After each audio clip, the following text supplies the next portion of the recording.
ولو أننا نزلنا إليهم الملائكة وكلمهم الموتى وحشرنا عليهم كل شيء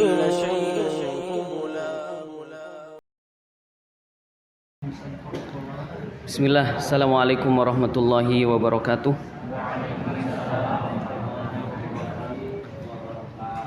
Innal hamdalillahi nahmaduhu wa nasta'inuhu wa nastaghfiruh wa na'udzu billahi min syururi anfusina wa min sayyiati a'malina. May yahdihillahu fala mudhillalah wa may yudlil fala hadiyalah. Asyhadu an la ilaha illallah wa asyhadu anna Muhammadan 'abduhu wa rasuluh. Qala Allah Ta'ala fil Qur'anil Karim, a'udzu billahi minasyaitonir rajim. Ya ayyuhalladzina amanu taqullaha haqqa tuqatih wa la tamutunna illa wa antum muslimun.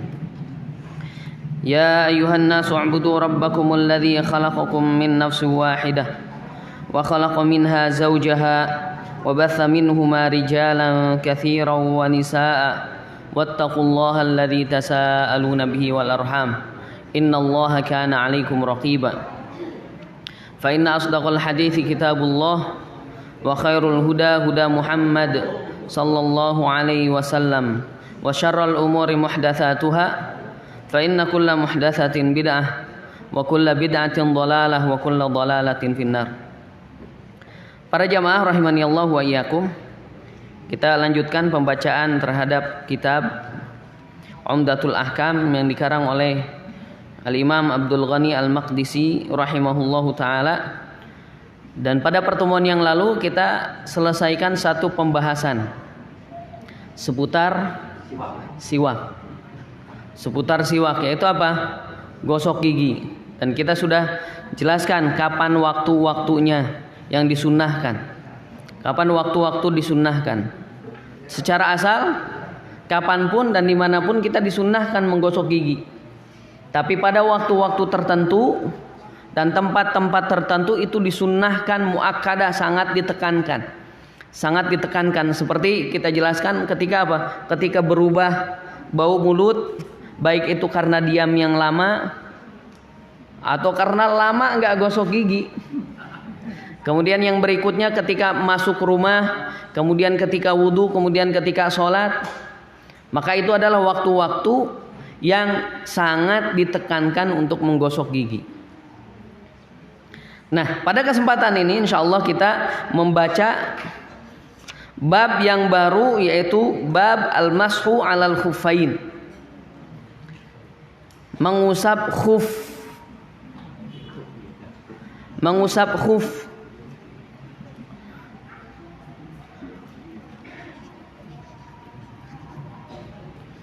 Yaitu mengusap khuf.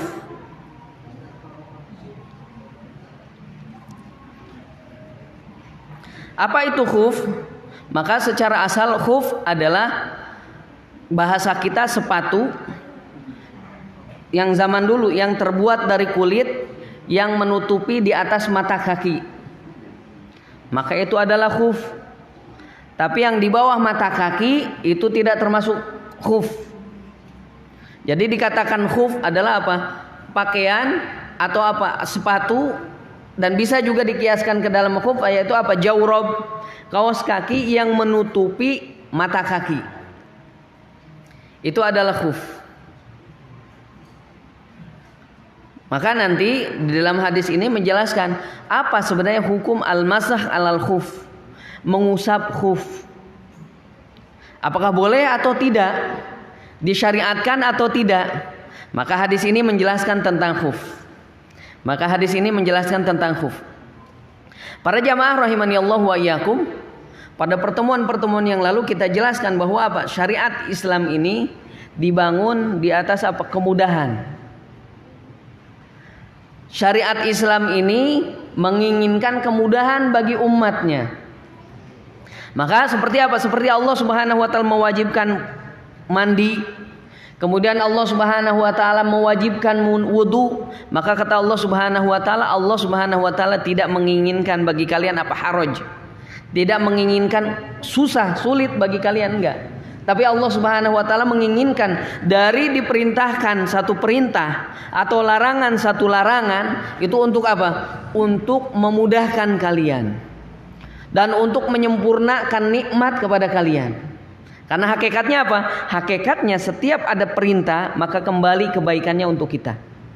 Setiap ada larangan pasti di situ ada apa? Kebaikan untuk kita dan menghilangkan madharat. Inilah syariat Islam. Ini syariat Islam. Maka coba kita baca hadis yang pertama, yaitu hadis Mughirah ibnu Syu'bah. Kata beliau, kuntu ma'an Nabi sallallahu alaihi wasallam fi safarin fa ahwaitu li anzi'a khuffaihi faqala da'huma fa inni adkhaltuhuma tahirataini famasaha alaihima. Nah, ini tentang khuf. Maka kata Mughirah ibnu Syu'bah, suatu ketika kami bersafar bersama Rasul sallallahu alaihi wasallam. Tibalah waktu apa? Tibalah waktu wudu. Dan disebutkan oleh para ulama waktunya beliau di sini adalah apa? Ketika waktu subuh. Ketika waktu subuh, datang waktu subuh, kemudian beliau berwudu. Beliau apa? Mencuci wajah, kemudian tangan, kemudian mengusap kepala, sampai waktu apa? Sampai waktu mencuci kaki. Mughirah ibnu Syu'bah, beliau apa? Mengatakan fa ahwaitu li anzi'a khuffaihi. Kemudian aku merunduk untuk apa? Untuk mencopot, membuka khufnya Nabi Muhammad sallallahu alaihi wasallam. Apa? Untuk membuka khuf Rasul sallallahu alaihi wasallam. Kemudian kata Rasul sallallahu alaihi wasallam, da'huma, biarkan keduanya. Kenapa? Fa inni adkhaltuhuma tahirataini. Karena sesungguhnya aku memasukkan kedua khuf tersebut dalam keadaan toharoh. Famasaha alaihima. Kemudian Rasul sallallahu alaihi wasallam mengusap atas khufnya. Mengusap atas khufnya. Maka kita lihat, kita apa? Ambil kalimah per kalimah. Fa ahwaitu di sini apa? Keadaan Mughirah ibnu Syu'bah dalam berkhidmah kepada Rasul sallallahu alaihi wasallam. Dalam berkhidmah kepada Rasul sallallahu alaihi wasallam seakan-akan beliau menjadi pembantunya Rasul sallallahu alaihi wasallam. Padahal Mughirah ibnu Syu'bah terkenal orang yang termasuk cerdas, orang yang paling cerdas di antara kalangan orang Arab, di antaranya Mughirah ibnu Syu'bah.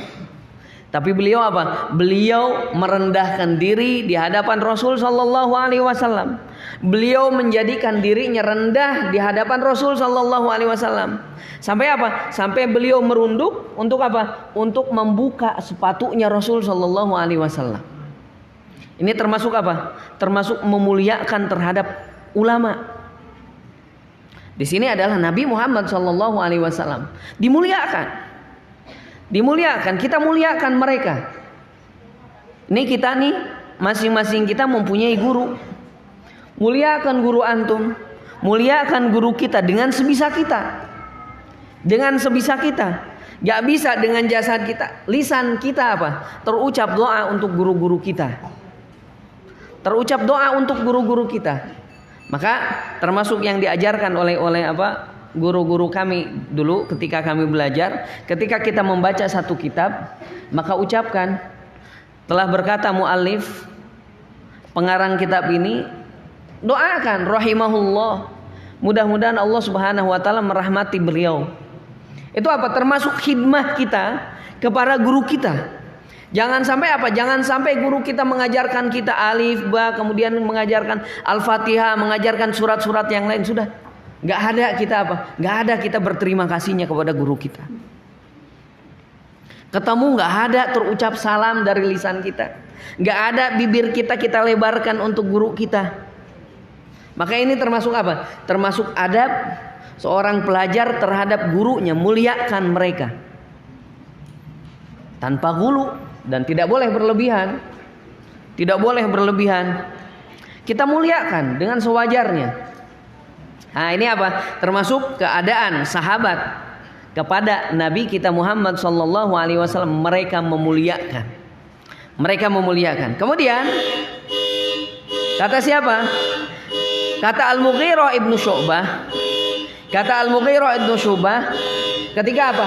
Ketika beliau hendak mencopot sepatunya Rasul sallallahu alaihi wasallam, Rasul sallallahu alaihi wasallam mengatakan,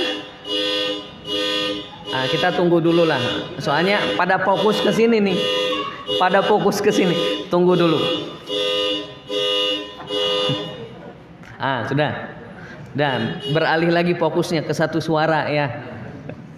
Jadi apa? Jadi ketika Mughirah ibnu Syu'bah dengan khidmahnya beliau merunduk dan ingin mencopot sepatu yang dipakai oleh Rasul sallallahu alaihi wasallam, tapi kata Rasul sallallahu alaihi wasallam, "Da'huma." Biarkan, jangan dicopot. Biarkan, jangan dicopot. Kenapa? Fa inni adkhaltuhuma tahirataini. Karena sesungguhnya aku memasukkan kaki ke dalam apa? Ke dalam khuf tersebut dalam keadaan apa? Dalam keadaan saya bersuci, kata Rasul sallallahu alaihi wasallam. Maka di sini syarat ketika kita ingin menggunakan khuf, maka haruslah apa? Harusnya kita dalam keadaan bersuci, yaitu wudu. Ataupun apa? Ataupun mandi janabah. Setelah itu kita menggunakan khuf. Kalau seandainya ingin mengusap. Tapi kalau seandainya apa? Nggak ada niat untuk mengusap khuf, nggak apa-apa. Kita menggunakan khuf tanpa bersuci dulu, nggak masalah. Pakai. Cuman kalau seandainya kita ingin mengusap khuf, maka apa? Hendaklah kita memasukkan kaki kita ke dalam apa? Ke dalam sepatu tersebut dalam keadaan suci. Dalam keadaan suci, sempurna sucinya. Jadi apa? Jadi gambarannya para jamaah rahimanillahu wa iyyakum, ketika kita hendak misal, dan ini termasuk apa? Dan ini termasuk sunnah mahjurah. Termasuk kebiasaan yang Rasul sallallahu alaihi wasallam contohkan, tapi apa? Kita tinggalkan. Seakan-akan enggak ada yang mengerjakan. Ada yang pernah mengusap khuf? Alhamdulillah. Ada yang pernah sholat menggunakan apa? Menggunakan sendal? Ada, alhamdulillah. Tapi apa? Jarang. Padahal ini termasuk apa? Sunnah yang memang dikerjakan oleh Rasul sallallahu alaihi wasallam. Tapi ingat, menggunakan sendal jangan sampai di dalam masjid menggunakan sendal. Oh, ini sunnah Rasul. Ini sunnah Rasul, hati-hati ya. Hati-hati. Sunnah Rasul dikerjakan tapi apa? Tapi mengotori masjid, maka salah. Dan masjid zaman dulu apa? Masjid zaman dulu memang masih tanah. Maka Rasul sallallahu alaihi wasallam menggunakan sendal. Maka ada satu riwayat Rasul sallallahu alaihi wasallam diberikan wahyu bahwa apa? Sendal Rasul itu ada najisnya. Akhirnya Rasul sallallahu alaihi wasallam membuka. Nah ini apa? Ini jamaah yang berkaitan dengan apa? Sunnah-sunnah yang hampir tertinggalkan. Yaitu diantaranya apa? Mengusap khuf. Mengusap khuf yaitu apa? Sepatu yang menutupi kaki sampai di atas mata kaki, ataupun apa? Ataupun jawrob. Jawrob itu adalah apa? Kaos kaki. Maka ini termasuk sunnah yang ditinggalkan. Termasuk sunnah yang hampir sudah tidak diamalkan lagi. Padahal ini apa kata Rasul sallallahu alaihi wasallam? Sesungguhnya Allah Subhanahu wa taala mencintai hamba yang mengambil rukhsah yang diberikan oleh Allah Subhanahu wa taala. Jadi ketika Allah Subhanahu wa taala memberikan rukhsah, seperti kita safar, salat qashar, itu rukhsah dari Allah Subhanahu wa taala. Maka salat qasharlah. Mengambil rukhsah itu dicintai. Mengambil rukhsah itu dicintai. Maka kembali lagi ke permasalahan khuf. Para jamaah rahimanillahu wa iyyakum, ketika kita ingin mengusap khuf kita, hendaklah kita memasukkan kaki kita ke dalam khuf tersebut harus sempurna suci. Yaitu apa? Wudu ataupun mandi janabah. Jadi misal kita ingin jalan-jalan kemana? Biasanya kan perjalanan, safar. Atau misalkan ke gunung, kan biasanya pakai sepatu yang tinggi. Nah, kita biasakan ketika apa? Ketika ingin memasukkan kaki kita ke khuf ini dalam keadaan sempurna suci, yaitu apa? Berwudu sempurna baru memasukkan apa? Memasukkan kaki kita ke khuf. Setelah itu, misalkan apa? Misal kita safar, kemudian kita terkena hadas aswar, maka kita wudu seperti biasa wudu, tapi pas mau mencuci kaki cukup kita mengusap apa? Khuf kita. Cukup mengusap atasnya. Maka di sini kata Mughirah ibnu Syu'bah, famasaha alaihima, maka beliau Rasul sallallahu alaihi wasallam mengusap atasnya khuf. Mengusap khuf bagian atas. Mengusap khuf bagian atas. Maka di sini faidah di sini para santri dan jamaah rahimanillahu wa iyyakum. Tadi ketika syarat apa? Syarat kita diperbolehkan mengusap khuf, yaitu apa? Memasukkan kaki kita ke dalam khuf dalam keadaan kita sempurna bersuci. Itu syarat yang disebutkan di dalam hadis ini. Kemudian yang kedua apa dari hadis ini? Bahwa apa? Mengusap khuf termasuk yang disunnahkan oleh Rasul sallallahu alaihi wasallam. Termasuk yang disunnahkan oleh Rasul sallallahu alaihi wasallam. Ini yang kedua. Kemudian yang ketiga adalah apa? Kita mengusap khuf itu atasnya khuf, bukan bawahnya.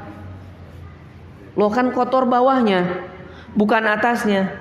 Kata Ali radhiyallahu anhu, kalau seandainya agama itu dengan ro'yu, dengan akal, pastilah lakana asfalal khufi aula bil masah min a'laha. Tentunya kalau seandainya menggunakan akal, pastilah yang diusap itu bawahnya lebih utama daripada mengusap atasnya. Tapi apa?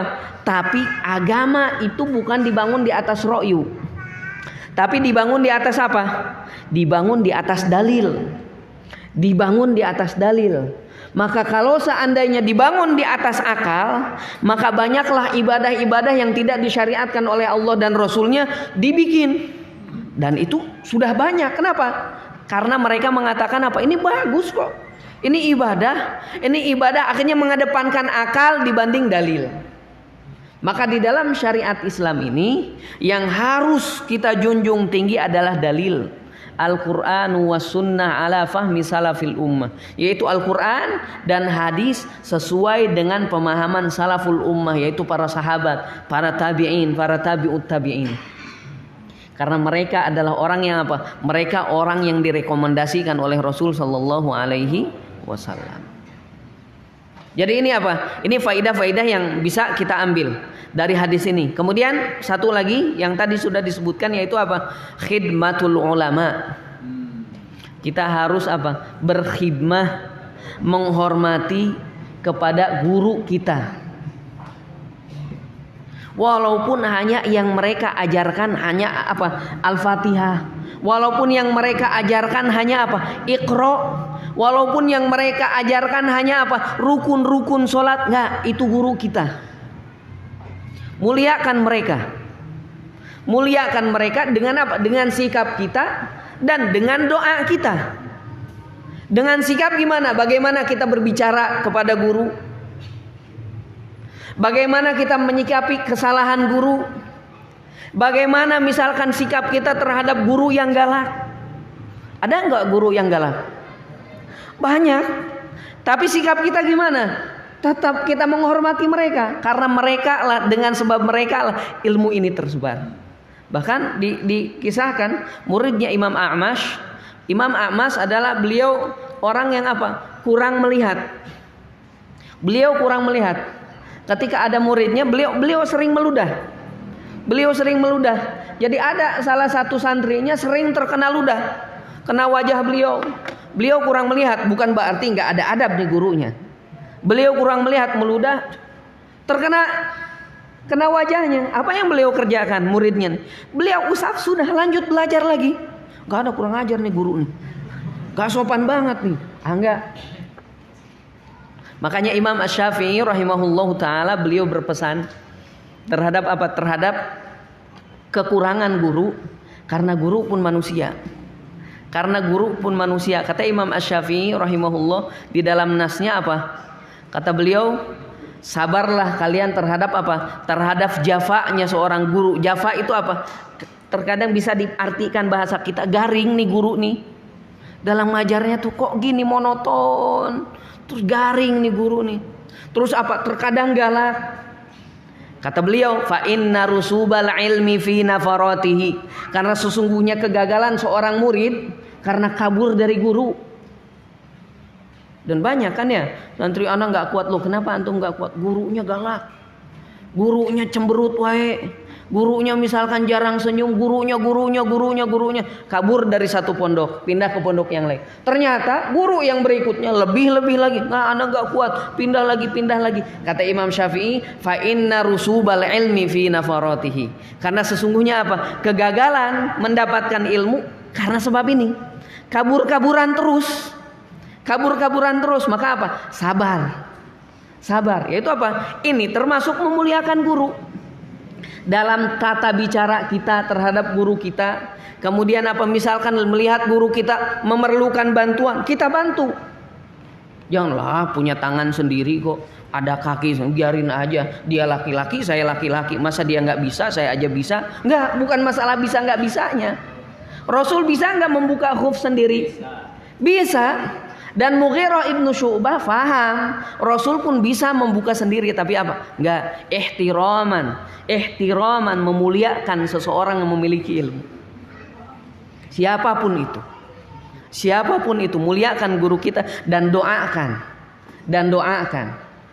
Nah, ini hadis yang pertama dalam pembahasan ini, yaitu apa? Disyariatkannya kita mengusap khuf. Disyariatkannya kita mengusap khuf, ya, dan itu apa? Dan itu apa yang ada khuf bagian atasnya, bukan khuf bagian bawahnya. Khuf bagian atasnya, bukan khuf bagian bawahnya. Ini hadis yang pertama.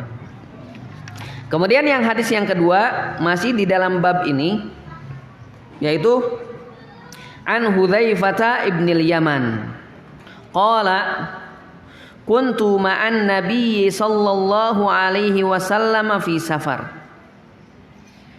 Keadaan saya bersama Rasul sallallahu alaihi wasallam ketika safar. Kemudian apa? Fabala, beliau kencing. Wa tawaddo'a wa masaha ala khuffaihi. Kemudian apa? Kemudian wudu. Setelah wudu apa? Pas mau mencuci kaki nggak dicuci kakinya, tapi apa? Masaha ala khuffaihi. Beliau apa? Mengusap khufnya. Nah, kita tahu Hudzaifah ibnul Yaman, beliau apa? Beliau termasuk salah sahabat yang mulia Rasul sallallahu alaihi wasallam. Ketika beliau apa? Safar, menemani Nabi kita Muhammad sallallahu alaihi wasallam di dalam safarnya, Rasul kencing. Dan ini apa? Dan ini sempurna hadisnya yang menceritakan bahwa Rasul sallallahu alaihi wasallam pernah kencing sambil berdiri. Rasul sallallahu alaihi wasallam pernah kencing sambil berdiri. Berarti kencing sambil berdiri boleh. Karena apa? Intinya ketika kencing apa? Bagaimanapun caranya, yang jelas apa? Yang jelas jangan sampai kita terkena najis. Itu mau itu sambil jongkok, atau sambil duduk, atau sambil berdiri. Intinya apa? Intinya jangan sampai terkena najis. Karena di sini Rasul Shallallahu Alaihi Wasallam kencing sambil berdiri. Tapi ada ungkapan apa? Guru kencing berdiri, murid kencing berlari. Itu akan selalu buruk, yaitu ketika kencing berdiri. Nah, maka di sini apa? Tergantung kondisi. Jamaah rahimani Allah wa iyyakum, kencing kita tergantung kondisi. Kalau seandainya misal kamar mandinya, kan kadang ada kamar mandi itu apa? Yang hanya menutup. Kalau di kampung pakai tirai, dan tirainya itu pendek. Pacari apa non bahasana paciringan. Laras paciringan. Paciringan kan pendek. Sekarang kalau seandainya kita berdiri, kira-kira kelihatan nggak aurat kita? Kelihatan. Maka di situ nggak boleh. Kalau seandainya kelihatan aurat kita dan kita tidak menjaga pandangan manusia, maka itu termasuk apa? Termasuk yang kita jelaskan di hadis sebelumnya, yaitu apa? Penyebab seseorang diadab di dalam kubur. La yastatiru minal baul. Tidak menutup pandangan manusia ketika dia kencing, maka nggak boleh. Tapi kita melihat kondisi. Kalau seandainya tertutup, mau berdiri pun nggak masalah. Yang jelas apa? Yang jelas jangan sampai air kencing terkena ke pakaian kita dan terkena ke badan kita. Maka di sini apa menjelaskan bahwa Rasul Shallallahu Alaihi Wasallam pun pernah kencing berdiri. Pernah kencing berdiri. Kemudian setelah apa? Setelah beliau kencing, baru beliau apa? Berwudu Sallallahu Alaihi Wasallam. Berwudu wajah, kemudian apa? Tangan, kemudian apa lagi? Masah. Kemudian baru pas apa? Pas kaki, beliau Sallallahu Alaihi Wasallam wa masaha ala khuffaihi, dan beliau mengusap khufnya. Beliau mengusap apa? Khufnya tadi. Mengusap khufnya. Maka para jamaah rahimani Allah wa iyyakum, kita sebutkan beberapa syarat diperbolehkannya kita mengusap khuf. Ada beberapa syarat. Anda sebutkan. Syarat yang pertama yaitu boleh nggak kita mengusap khuf? Boleh, tapi dengan memenuhi syarat-syaratnya. Syarat yang pertama adalah apa? Memasukkan kaki kita ke dalam khuf tersebut ba'da tamamit thaharah, setelah sempurna bersuci. Dan bersuci di sini ada dua, baik itu wudu atau mandi janabah. Atau mandi janabah. Terus kalau tayamum gimana? Kalau tayamum nggak bisa. Kalau tayamum nggak. Tapi antara wudu dan mandi janabah. Mandi janabah. Ini syarat yang pertama. Kemudian syarat yang kedua adalah harus menutupi maudhi'ul ghusl, tempat atau anggota wudu. Harus menutupi anggota wudu, yaitu khufnya harus menutupi anggota wudu. Ini bayangkan nih, kaki ini telapak kaki dan ini mata kaki, harus menutupi mata kaki. Kalau khufnya di bawah misalkan, dan itu bukan khuf, itu namanya na'al, sendal. Tapi khuf itu yang menutupi apa? Yang menutupi mata kaki. Yang menutupi mata kaki. Ini syarat yang kedua. Kemudian syarat yang ketiga, toharatul khuf. Haruslah khufnya itu apa? Suci. Jangan sampai misalkan kita menggunakan khuf yang najis kemudian kita mengusap ke dalam khuf terhadap khuf tersebut. Tidak boleh. Tidak boleh. Harus apa? Khufnya itu harus suci. Yang keberapa ini? Yang ketiga. Yang keempat, tidak ada yang menyebabkan kita mandi janabah. Tidak ada yang menyebabkan kita mandi janabah.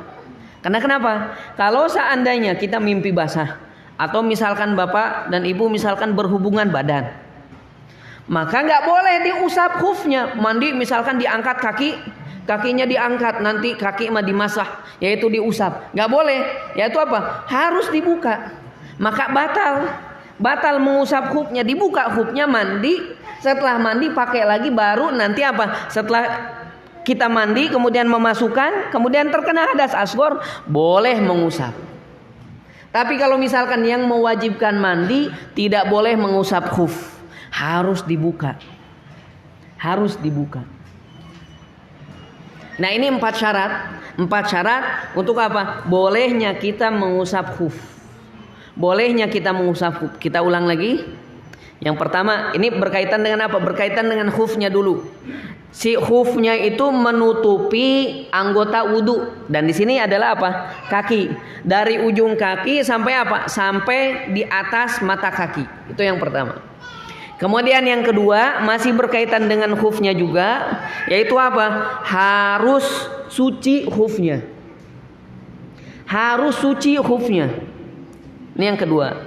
Kemudian yang ketiga, kita memasukkan kaki kita dalam keadaan sempurna toharoh. Sempurna toharoh di sini adalah apa? Dengan mandi atau berwudu. Dengan mandi atau berwudu. Kemudian yang keempat, tidak ada sesuatu yang menyebabkan wajibnya mandi janabah. Tidak ada sesuatu yang menyebabkan wajibnya mandi janabah. Karena apa? Kalau mandi harus dibuka. Kalau mandi harus dibuka. Nah, ini apa? Pembahasan yang pertama yaitu tentang syarat apa? Syarat menggunakan khuf. Pembahasan yang kedua masih seputar khuf. Waktu yang diperbolehkan mengusap khuf. Waktu yang diperbolehkan mengusap khuf. Berapa jamkah, berapa harikah, atau berapa minggukah? Maka waktu yang diperbolehkan mengusap khuf adalah untuk yang mukim. Untuk yang mukim, kita nggak kemana-mana, mukim nih. Kita kan orang-orang mukim di sini. Untuk yang mukim sehari semalam. Dan terhitung sehari semalamnya itu kapan? Ketika kita menggunakan khuf dalam keadaan kita sudah berwudu, kemudian terkena hadas. Terkena hadas dan kita mengusap khuf. Ketika awal mengusap khuf, disitulah terhitung. Misal, anak nih sekarang di sini apa sudah berwudu, tadi sudah wudu, kemudian anak memasukkan kaki anak ke khuf. Anak memasukkan kaki anak ke khuf. Sudah jalan-jalan, batal. Kencing misalkan atau kentut, gak terhitung, belum terhitung. Nah setelah itu anak berwudu kemudian mengusap khuf. Misalkan mengusap khufnya di jam 12 siang. Udah lewat ya, maghrib misalkan jam 6 maghrib dan jam 6 maghrib. Maka terhitung dari jam 6 maghrib. Kapan beresnya? Berarti boleh mengusap khuf sampai besok jam 6 lagi. Sampai besok jam 6 lagi. Nah ini untuk yang mukim 24 jam untuk yang mukim. Untuk yang mukim 24 jam. Terus gak bisa ngusap lagi dong. Gak bisa. Kalau mau ngusap lagi gimana? Copot dulu, wudu lagi seperti biasa wudu, kemudian pasang lagi. Terhitung lagi, nanti biasa lagi muter lagi. Oh, seakan-akan boleh tiap hari boleh. Cuman caranya apa? Kalau sudah 24 jam, dimulainya yaitu apa? Dimulainya ketika kita mengusap yang pertama kali. Jadi ketika kita mengusap jam 6, habisnya pun jam 6 lagi. Habisnya jam 6 lagi.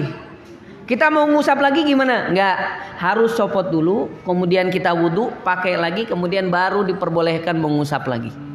Diperbolehkan mengusap lagi. Itu untuk yang apa? Itu untuk yang mukim, yang menetap. Nah sekarang untuk yang safar. Untuk yang safar. Adapun untuk yang safar, untuk yang safar yaitu apa? 3 hari 3 malam. Untuk yang safar 3 hari 3 malam. Misal mau safar kemana? Biasanya kan ke gunung atau jalan-jalan kemana nih? Jalan-jalan kemana dan hitungan safar berapa kilometer? 1 hasta. Disebutkan apa? Para ulama menyebutkan dihitung apa? Dilihat dari safarnya Rasul sallallahu alaihi wasallam kurang lebih apa? 84 meter, 84 kilometer atau 85 kilometer, 80 kilometer ke atas. Kalau dari sini kemana kira-kira 80 kilo? Cirebon, nah, ke Cirebon, nah, mulai terhitung safar. Tapi kalau misalkan jalan-jalan ke Tasik, belum terhitung, berarti belum terhitung safar. Jalan-jalan kemana lagi misalkan? Belum 85 km, belum terhitung safar. Berarti hanya 1 hari 1 malam. Hanya 1 hari 1 malam. Tapi kalau seandainya kita ke Cirebon atau ke sananya lagi lebih jauh lagi, boleh 3 hari 3 malam. Boleh 3 hari 3 malam. Boleh 3 hari 3 malam. Yaitu tadi sama, dimulai terhitungnya itu apa? Ketika kita mulai mengusap. Ketika kita mulai mengusap, itu terhitung apa? Terhitung batasan waktunya itu ketika kita mengusap. Sudah 3 hari 3 malam, boleh mengusap lagi? Nggak boleh. Kalau mau diulangi lagi. Buka dulu, kemudian kita wudhu. Setelah sempurna berwudhu, masukkan lagi, baru boleh mengusap. Baru boleh mengusap. Ini adalah apa? Al-mashu 'alal khuffain. Pembahasan yang kedua tentang apa? Tentang mengusap khuf. Pembahasan tentang mengusap khuf yang kedua. Kemudian yang ketiga, hal-hal yang membatalkan untuk mengusap khuf. Yaitu apa? Harus dibuka. Nggak boleh lagi mengusap. Hal-hal yang membatalkan yang tidak boleh mengusap khuf. Tidak boleh lagi mengusap khuf. Yang pertama sebenarnya tadi sudah disinggung, yaitu apa? Ketika ada sesuatu yang mewajibkan mandi. Ketika ada sesuatu yang mewajibkan mandi janabah. Apapun itu. Apapun itu. Ini yang pertama. Kemudian yang kedua bi khal'ihi, dengan sebab mencopotnya. Misal ada yang narik, ditarik, copot, dipasang lagi, boleh nggak mengusap? Nggak boleh, batal. Nggak boleh, batal. Kenapa? Karena dia memasukkan lagi tidak dalam keadaan sempurna suci. Maka yang kedua adalah apa? Binaz'i, dengan mencopotnya, maka tidak boleh lagi mengusap, walaupun dipasang lagi. Walaupun dipasang lagi. Kemudian yang ketiga, bintihail muddah, dengan habisnya waktu. Dengan habisnya waktu. Yaitu apa? Yaitu untuk mukim 1 hari 1 malam, untuk yang musafir 3 hari 3 malam. Ketika sudah habis waktunya, maka tidak boleh. Maka kita gambarkan, para jamaah rahimani Allah wa iyyakum, biar kita lebih tergambar. Jadi misal anak berwudu biasa dari awal sampai akhir, mencuci kaki, sudah mencuci kaki. Nah, baru anak mengambil khuf. Inilah gambaran gambaran kaki. Misalkan ambil khuf, masukkan ini kedua mata kaki. Maka khufnya khufnya harus sampai sini. Menutupi apa? Menutupi anggota badan yang harus dicuci, yaitu sampai sini. Sudah dipakai, sudah. Dan ini belum terhitung waktu. Ketika misalkan anak ke kamar mandi ingin buang air. Kemudian ataupun misalkan kena hadas, baik itu baik buang air kecil atau buang air besar atau kentut.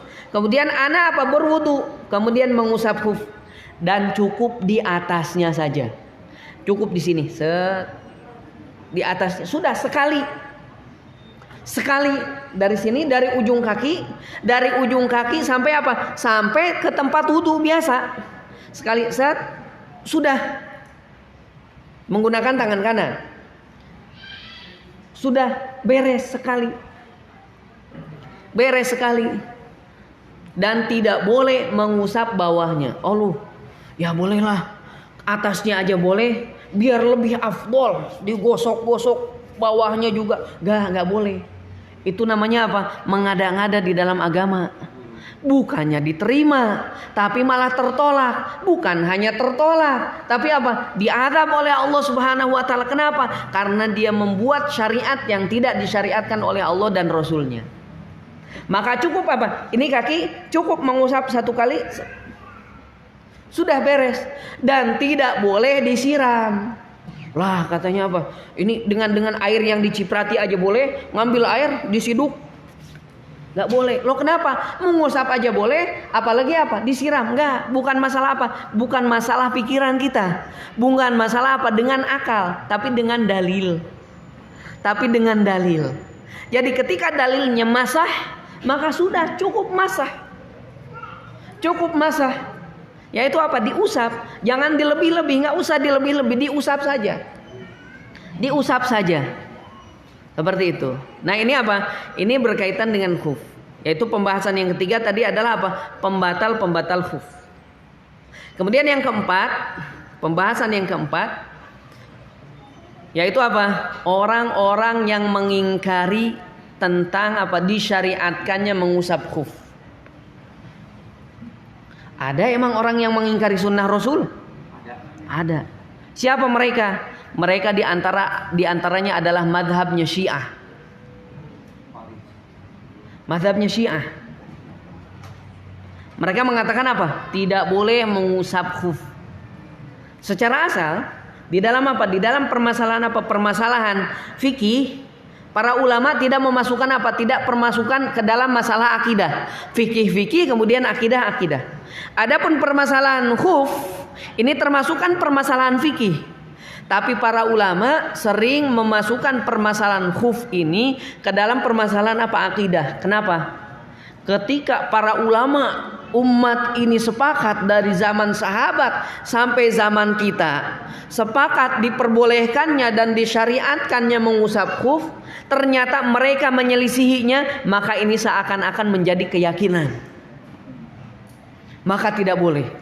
Maka orang-orang Syiah sebenarnya nggak diragukan lagi. Maka perselisihan mereka tidak dianggap. Tidak dianggap, boleh dong, ini kan khilaf di antara para ulama. Ada yang mengatakan tidak boleh, ada yang mengatakan boleh. Nggak apa-apa dong, Anda juga mengatakan tidak boleh. Situ mengikuti ulama siapa? Mengikuti ulama Ahlus Sunnah atau mengikuti ulama Syiah? Kalau ulama Syiah itu tidak dianggap keulamaannya. Karena mereka walaupun dikatakan ulama di kalangan Syiah, nggak punya akal. Nggak punya akal. Kita kalau lihat antara apa perdebatan Ahlus Sunnah dengan orang-orang Syiah, mereka sebenarnya apa? Dari ucapannya nggak ada hujahnya. Ketika apa? Ketika mereka yang digembar-gemborkan nikah mut'ah, sunnah. Mereka sebenarnya apa? Ketika ditanya oleh apa? Oleh salah seorang syekh kita, kalau seandainya nikah mut'ah itu sunnah, boleh nggak? Ditanyakan, apakah istri-istri para imam kalian pernah nikah mut'ah? Kira-kira jawabannya apa? Ngeles mereka. Isti'adzah kamu kepada Allah Subhanahu wa taala. Apa? Istighfar kamu kepada Allah Subhanahu wa taala. Tidak pantas untuk istri-istri ulama kita, untuk istri-istri imam kita katanya harus nikah mut'ah. Kemana akal mereka? Mereka menganjurkan kepada umat untuk menikah mut'ah, tapi istri dari ulama-ulama mereka nggak mau dinikahi mut'ah, nggak mau. Kenapa? Aib. Loh, aib dari mana? Sunnah kok. Tapi mereka apa? Enggak. Nah, itulah orang-orang Syiah. Apa? Bodohnya orang-orang Syiah. Bodohnya orang-orang Syiah. Satu lagi, anak-anak sebutkan apa? Ini biar kita paham bahwa Syiah bukan termasuk agama Islam. Bahwa Syiah bukan termasuk agama Islam.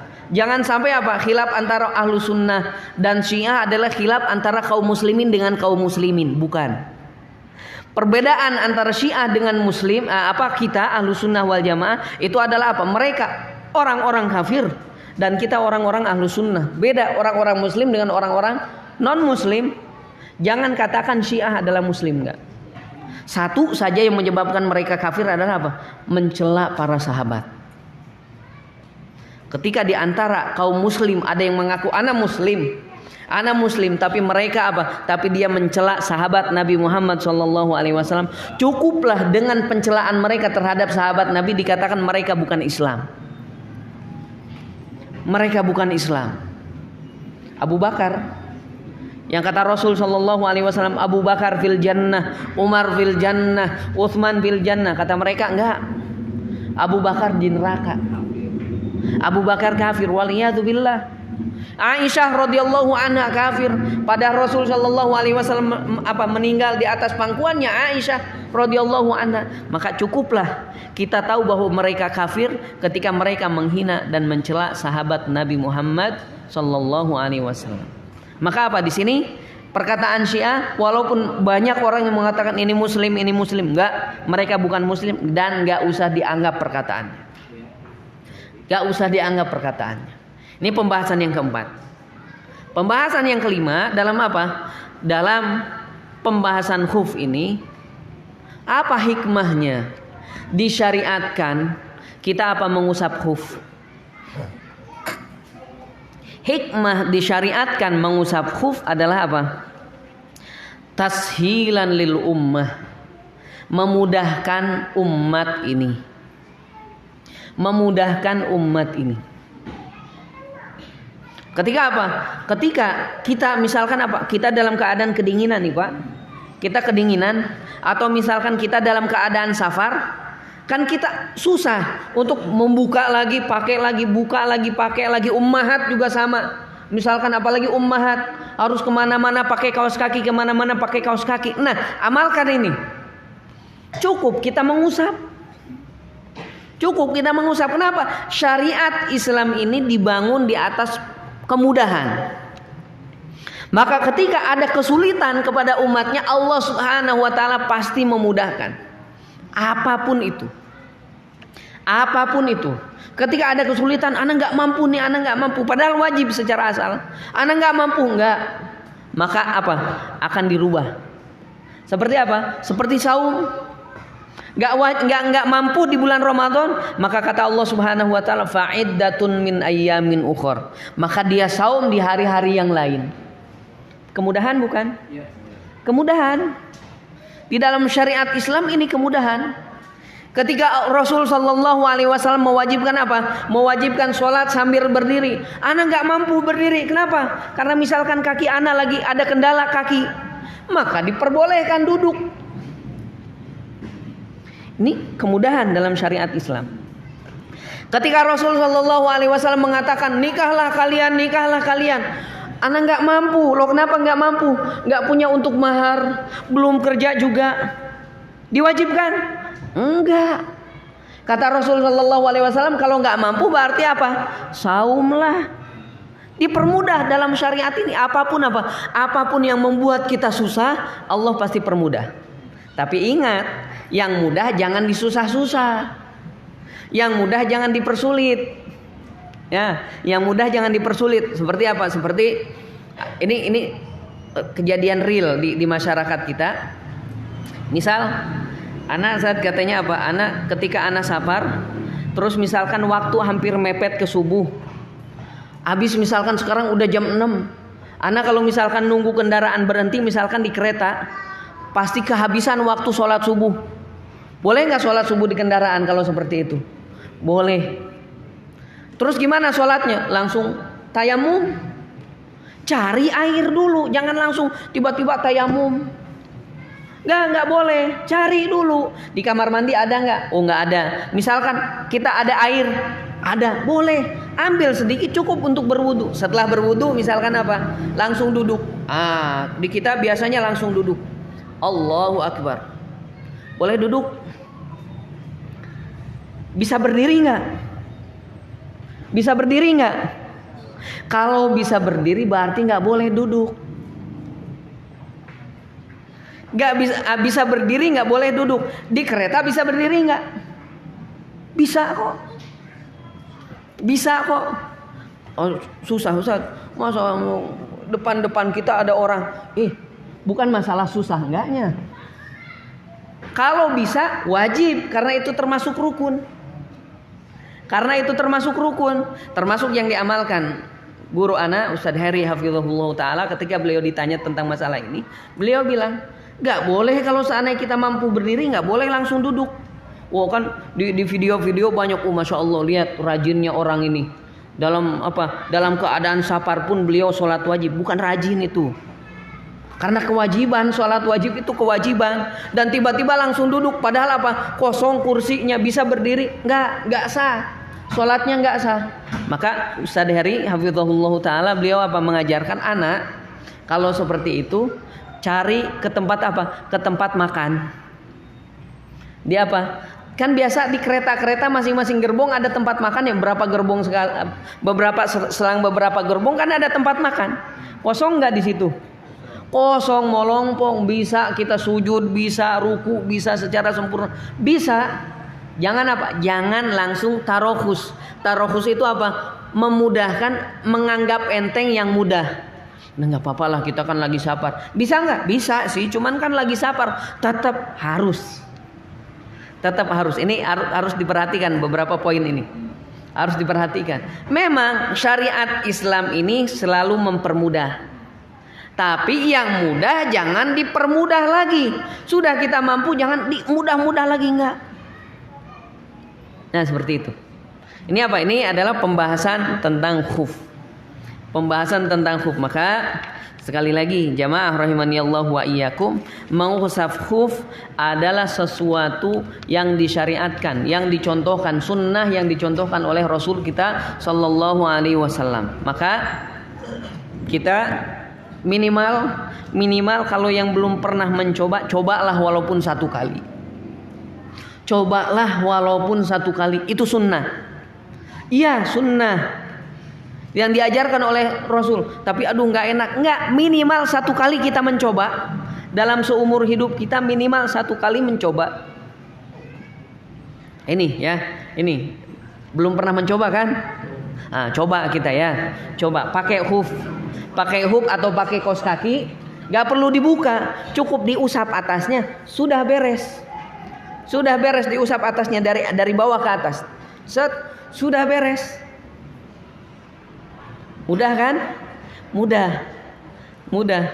Dan kita juga termasuk yang sunnah sunnah yang kita kerjakan adalah yang jarang dikerjakan, kita menggunakan sendal seperti Rasul Shallallahu Alaihi Wasallam. Gak apa-apa menggunakan sendal kalau seandainya misalkan jalan-jalan ke gunung. Nanti nih ada jalan-jalan ke gunung misalkan touring, gak perlu buka sepatu, gak perlu buka sendal, langsung sholat Allahu Akbar, pakai sendal, pakai sepatu. Nah, ini adalah pembahasan khuf.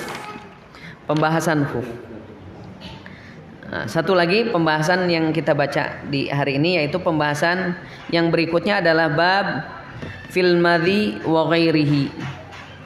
Bab tentang madhi dan yang lainnya.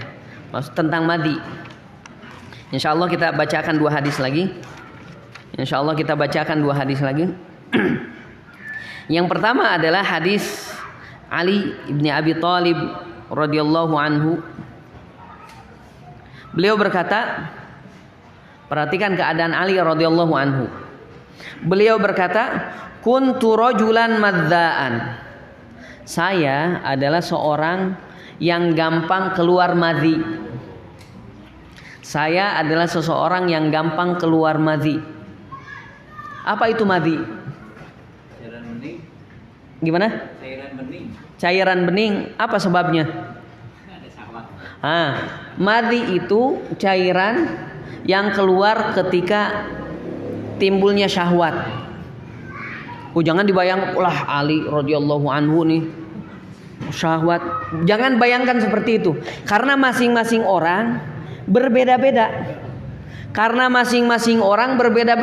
Ada yang memang syahwatnya udah tinggi, biasa aja, nggak keluar apa-apa kok. Aman-aman aja, aman sentosa. Tapi ini baru naik sedikit aja langsung curcor misalkan. Karena beda-beda, masing-masing orang beda-beda. Jadi jangan gambarkan tentang Ali radhiyallahu anhu, ini Ali radhiyallahu anhu gimana kok berpikirnya kayaknya kok gampang keluar air madhi, berarti enggak. Nauzubillah, jangan sampai kita memikir buruk terhadap sahabat-sahabat Nabi Muhammad sallallahu alaihi wasallam.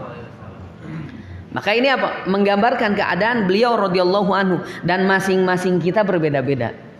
Masing-masing kita pun berbeda-beda. Kata Ali radhiyallahu anhu, kuntu rajulan madzaan. Saya adalah orang yang gampang keluar madhi. Itu tadi kita sampaikan, madhi adalah cairan yang keluar ketika timbulnya syahwat. Kemudian kata beliau, fastahyaitu an as'ala Rasulullah limakan ibnatihi minni. Dan saya malu untuk bertanya kepada Rasulullah. Kenapa sebabnya wahai Ali radhiyallahu anhu? Karena kedudukan putrinya. Limakan ibnatihi minni. Karena kedudukan putrinya terhadap saya. Siapa putrinya? Fatimah radhiyallahu anha, dan beliau adalah istrinya Ali radhiyallahu anhu. Kenapa beliau tidak langsung nanya kepada apa? Kepada Rasul. Aduh, malu mertua saya. Kita aja kan kadang gitu. Ngomong sama mertua mah kikuk, bukan kita ya. Sebagian dari kita, antum belum. Sebagian kita nih kadang kalau ngomong sama mertua, aduh malu. Kalau ngomong sama teman biasa aja belak-belakan, anak butuh bantuan anak. Tapi kalau sama mertua, aduh tar dulu, tolong dong omongin ke mertua saya. Tolong, seperti itu. Kenapa? Malu beliau radhiyallahu anhu. Maka kata beliau, kenapa saya tidak berani menanyakan langsung kepada Rasul sallallahu alaihi wasallam? Karena beliau malu. Kedudukan putrinya yaitu siapa? Istrinya adalah putrinya Rasul sallallahu alaihi wasallam. Malu beliau. Kemudian fa amartul Miqdad. Tapi di sini apa? Ketika kita malu untuk bertanya, ini yang diajarkan Ali radhiyallahu anhu. Anak misalkan ingin bertanya ke antum. Misalkan ingin tanya sesuatu tapi aduh antum mertua anak nih. Malu misal antum mertua anak malu nih mau nanya. Apa yang harus anak kerjakan? Apakah anak diam saja padahal anak butuh? Padahal anak butuh untuk mengetahui ilmu tersebut. Akhirnya diam, sudahlah. Daripada menanggung malu, udah mendingan diam aja. Enggak. Bukan hanya sampai di situ saja. Yang dilakukan oleh Ali radhiyallahu anhu, fa amartul Miqdad bin al-Aswad. Kemudian saya apa? Memerintahkan Miqdad. Ta'al Miqdad, sini Miqdad. Apa? Beliau memerintahkan Miqdad untuk bertanya kepada Rasul sallallahu alaihi wasallam. Maka kalau anak malu datang ke mertua anak, sinilah tolong Iman. Tolonglah tanyain ke mertua anak ini. Tanyakan ke mertua anak, balik lagi nanti ke anak. Jangan sampai apa? Jangan sampai malu menghalangi kita untuk mencari ilmu. Kan kita sudah jelaskan.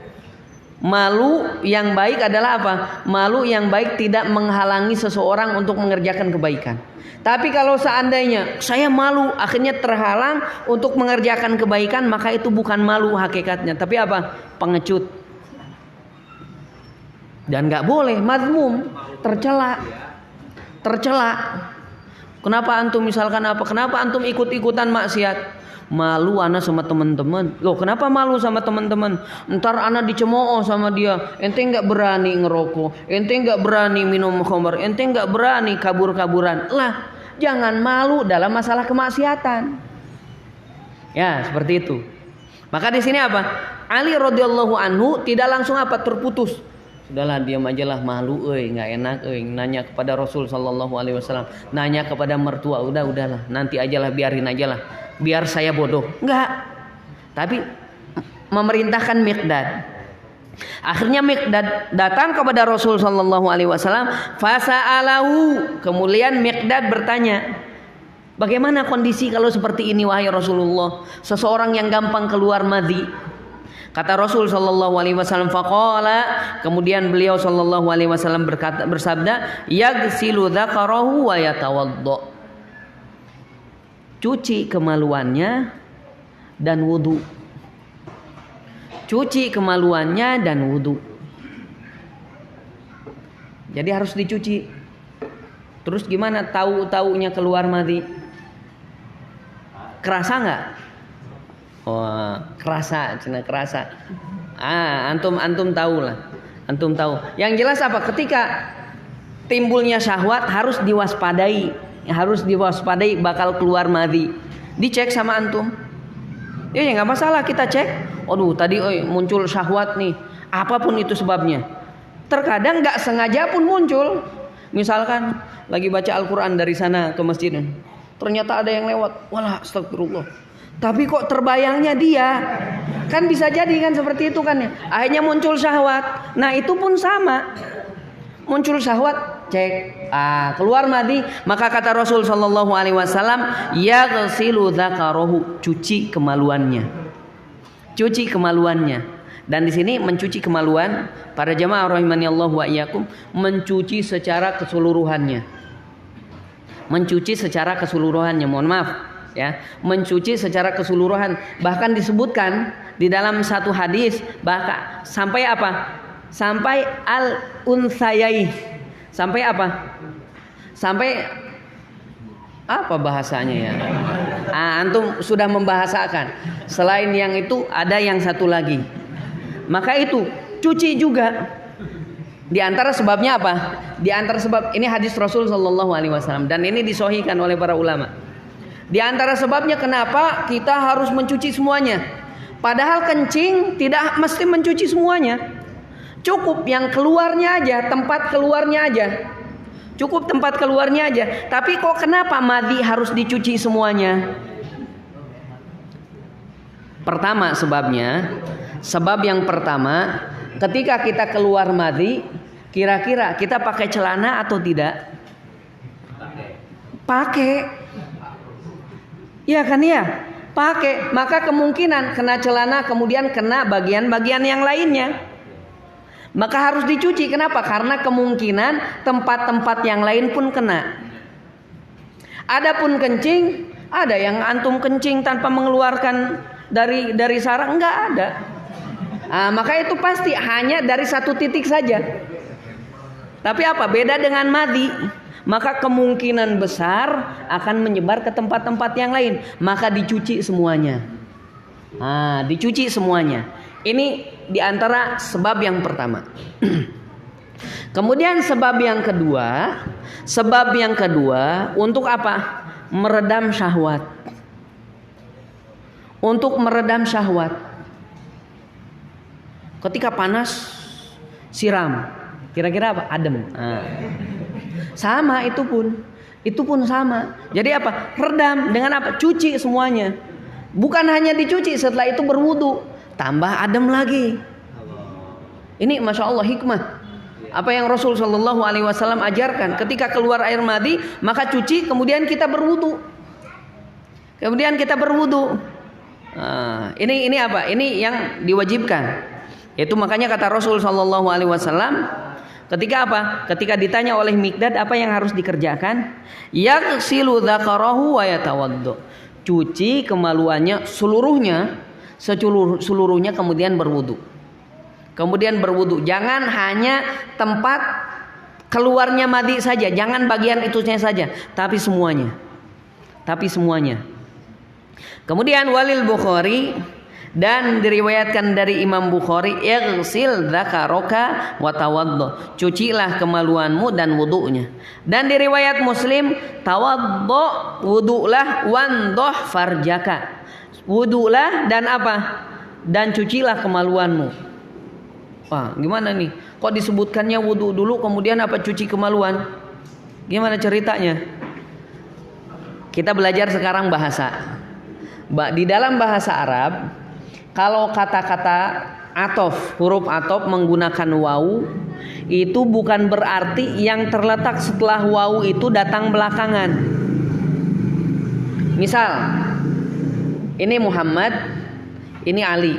Ini Muhammad, ini Ali. Ana bilang, Ja'a Muhammadun wa Aliyun. Mana yang lebih pertama datang?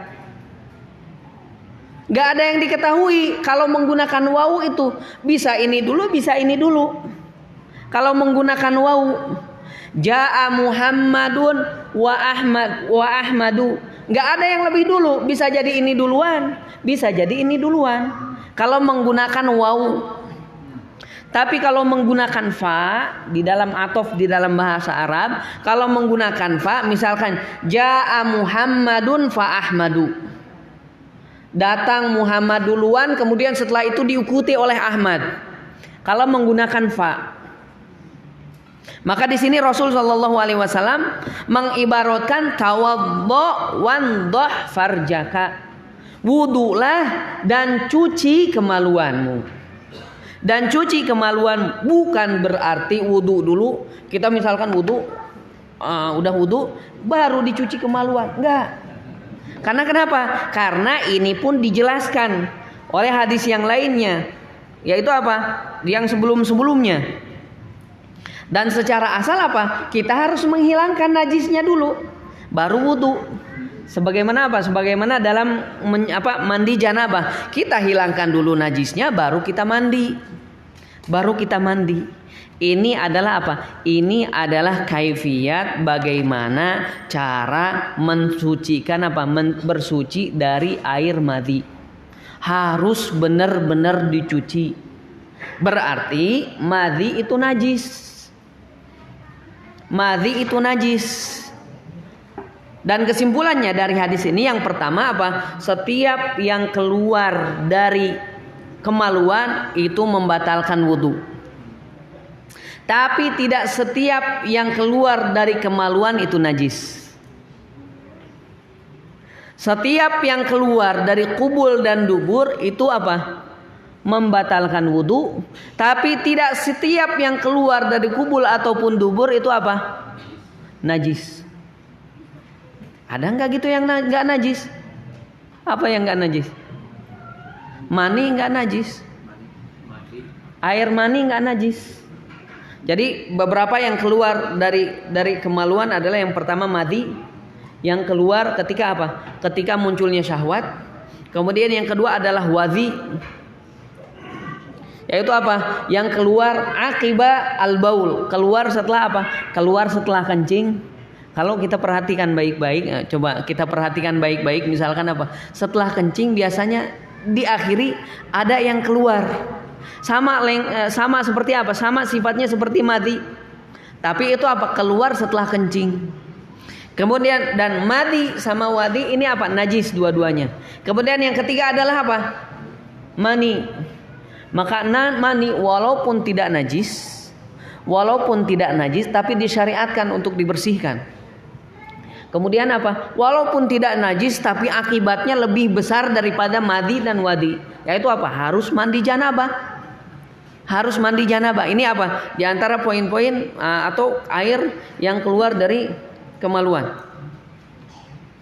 Dan ditambah untuk perempuan ya ada haid, ada nifas, ada istihadhah.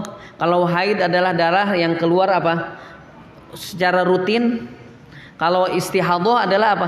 Darah yang keluar di luar waktu haid dan darahnya pun apa? Darah merah seperti biasa dan itu karena sakit. Istihadhah namanya. Maka apa? Maka tidak wajib mandi dan harus sholat. Cuci dulu kemudian dia sholat. Kemudian yang berikutnya apa? Yang berikutnya adalah nifas. Nifas adalah darah yang keluar setelah apa? Setelah wiladah, setelah lahiran.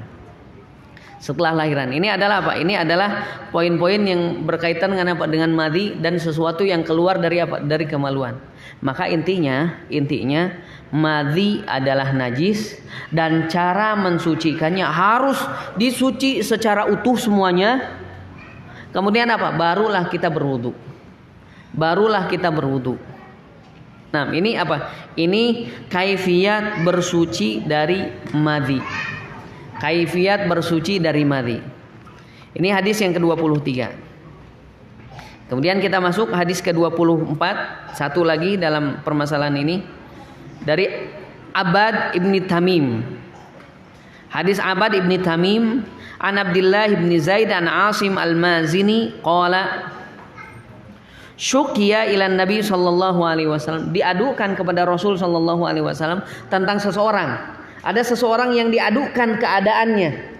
Bukan diadukan jelek-jelek, bukan. Diadukan bagaimana keadaan kalau seperti ini. Yaitu diadukan syukiya ilan Nabi sallallahu alaihi wasallam tentang apa? Tentang seseorang ar-rajul yukhayyalu ilaihi annahu yajidu syai'a fi shalah. Si laki-laki ini keadaan dia apa? Dia ragu seakan-akan dia apa? Mendapatkan sesuatu ketika sholat. Maksudnya apa? Kayak kentut di sini apa? Yaitu kentut. Jadi ketika sholat, nih dia selalu ragu terus. Aduh, kok kayak ada yang keluar.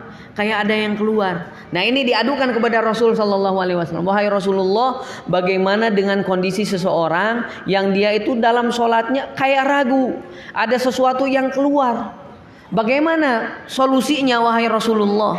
Maka kata Rasulullah sallallahu alaihi wasallam, faqala, maka Rasul sallallahu alaihi wasallam bersabda, la yansorif, jangan dia membatalkan sholatnya. Jangan dia membatalkan sholatnya hatta yasma'a sautan au yajidarihan, sampai dia apa? Benar-benar mendengar suara atau mencium bau. Sebenarnya sudah disinggung di pertemuan yang lalu ya. Yaitu apa? Jangan dibatalkan kalau hanya ragu. Ini anak keluar nggak ya barusan ya? Aduh, dilema dia dalam sholat dia. Aduh, batal nggak ya? Batal nggak ya? Kalau ragu, kata Rasul Shallallahu Alaihi Wasallam, jangan membatalkan sholat sampai benar-benar yakin. Apa tanda yang yakinnya? Tanda yang yakinnya yaitu apa? Mencium bau atau mendengar suara. Karena itu pasti. Bau pasti, nggak mungkin ada penyebabnya. Pasti ada penyebabnya, yaitu apa? Nah itu kentut atau terdengar suara, yaitu pun sama. Maka di sini catat oleh antum semua kaidah di dalam fikih, al yaqinu la yazulu bisyak. Sesuatu yang yakin tidak bisa hilang dengan sesuatu yang ragu. Sesuatu yang yakin tidak akan hilang dengan sesuatu yang ragu.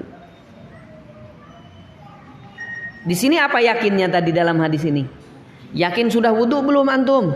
Yakin, orang sudah sholat yakin tadi wudu. Sekarang yang ragunya apa? Batal, kentut, ragu atau yakin? Ragu, orang dia dilema dalam sholat. Aduh, keluar nggak ya, keluar nggak ya? Berarti ragu. Maka sesuatu yang yakin tidak bisa hilang dengan sesuatu yang ragu. Maka Ana contohkan lagi, misalkan tadi maghrib kita sudah wudu dan kita sudah sholat maghrib. Pas waktu isya mau sholat, tar dulu Ana tadi batal nggak ya? Udah batal atau belum? Yakin wudu belum? Yakin wudu nggak? Yakin kita wudu. Kemudian batal, yakin nggak? Nggak yakin. Maka sesuatu yang nggak yakin yaitu batal, nggak bisa menghilangkan sesuatu yang ragu, yaitu yang yakin, yaitu apa? Wudu. Ini apa? Ini kaidah dalam masalah fikih. Al yaqinu la yazulu bisyak. Yang yakin tidak bisa hilang dengan sesuatu yang ragu. Dan ini diamalkan dalam seluruh aspek apa? Syariat Islam. Apapun itu. Apapun itu, baik dalam muamalah ataupun dalam apa? Ataupun dalam ibadah ataupun dalam keyakinan sekalipun. Sesuatu yang yakin tidak bisa hilang dengan sesuatu yang ragu. Sesuatu yang yakin tidak bisa hilang dengan sesuatu yang ragu. Nah ini yang apa? Ini yang bisa kita bacakan jamaah rahimani Allah wa iyyakum dalam pertemuan kali ini, yaitu pertama, pembahasan pertama tadi tentang apa? Disyariatkannya kita mengusap khuf. Dan caranya yaitu apa? Kita memasukkan kaki kita ke khuf tersebut harus dalam keadaan sempurna bersuci, baik dengan wudu atau dengan mandi janabah. Kemudian harus syarat-syaratnya sudah kita sebutkan. Pembahasan yang berikutnya adalah apa? Tentang madhi. Maka hukum madhi adalah najis, dan cara mensucikan dari madhi tersebut cuci seluruh kemaluan kita, barulah kita wudu. Kemudian pembahasan yang ketiga dalam pertemuan kali ini yaitu apa? Yaitu seseorang ragu, maka tidak bisa ragu ini menghilangkan sesuatu yang yakin. Al yaqinu la yazulu bisyak. Sesuatu yang yakin tidak bisa hilang dengan sesuatu yang ragu. Ya, ini mungkin yang bisa kita pelajari pada kesempatan hari ini. Sebelum kita tutup, barangkali ada pertanyaan seputar yang tadi kita sampaikan. Ya.